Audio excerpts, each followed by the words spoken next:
Hello and welcome to another Bad Comic Review. This time we are looking at Batman, Prelude to the Wedding Part 4, Red Hood vs. Anarky. This is another lead-up issue that's heading toward issue 50 of the Batman series from the Rebirth line. This one is called In Sickness and in Health, written by Tim Seeley, art by Javier Fernandez, Hugo Petrus, pencils, John Kaus, colors, Otto Schmidt, epilogue artist, Dave Sharp, letters, and the group editor is Jamie Rich with Dave Weigel's editor. I'm sure I butchered some of those names. Now, this issue takes place before Batman left for his bachelor party, and he's talking to the Red Hood. Apparently, Catwoman is going out on her bachelorette party, and Batman wants Jason to follow the group and kind of make sure nothing goes wrong. Well, they go to a strip club where he finds some anti-feminists trying to bomb the place, and it is, well, they're more men's rights activists, but they're called anti-feminists because obviously Tim Seeley has no idea what he's talking about. Well, of course, Red Hood stops him and scares them into telling him what's going on, and it turns out that it's Anarky behind it. Now, Anarky came around in, I think, Detective Comics 608, and that was a actually really good storyline.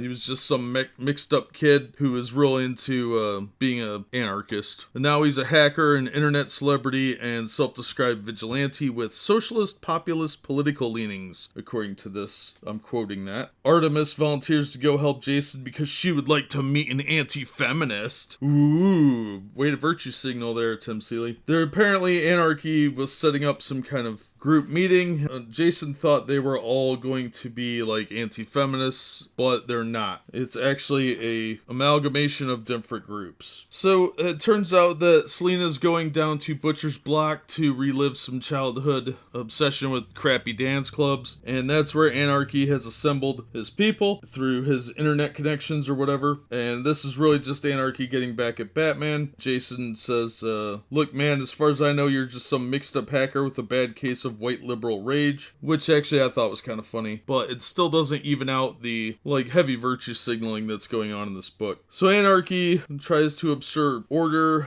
and has tricked all these people from different groups, socialists, capitalists, various other groups, feminists, anti-feminists, whatever. They're all meeting down there. There's only like 500 people, so it's just a small riot. But he gave them all Anarky masks, and his trick was that the mask will display their label so that it will cause chaos and infighting within the group. And of course, the Red Hood announces to everyone that he will donate $300 to their group if they all just go home orderly. And somehow that works. A bunch of hardcore ideologues are willing to give up their entire belief for a lousy $300. Okay, it's pretty sad. There's a good commitment issues there, millennials. Apparently, Jason did get seen during the process, so the money he was going to get paid by Batman and what she was going to use to pay these people now has to get refunded. Ha ha ha, funny. And then Jason takes him down to Commissioner Gordon and knocks him out, and the Joker didn't get an invite. This was another money grab. Quite honestly, I was pretty bored with it. It was an okay potential story, but again, it would have made a better two-parter, and I think Tim Seeley was trying to get it all in one book, but it really needed to be a little bit more fleshed out, and I didn't think it was really worth $4. The art was incredibly hit and miss. Some panels looked really good, others looked hurried and rushed with incredible lack of detailing. There's a scene with Selina dancing where her arms look like she has like severe anorexia. The proportionality and lack of detailing is really off, but I think the artist probably has a lot of talent, just needs to commit more time to actually making the characters look like people and doing more of the fine detailing. So this was a miss for me, but it was definitely one of the better ones of these preludes. I do like Anarky as a character too, and the plot actually was pretty good. It just was too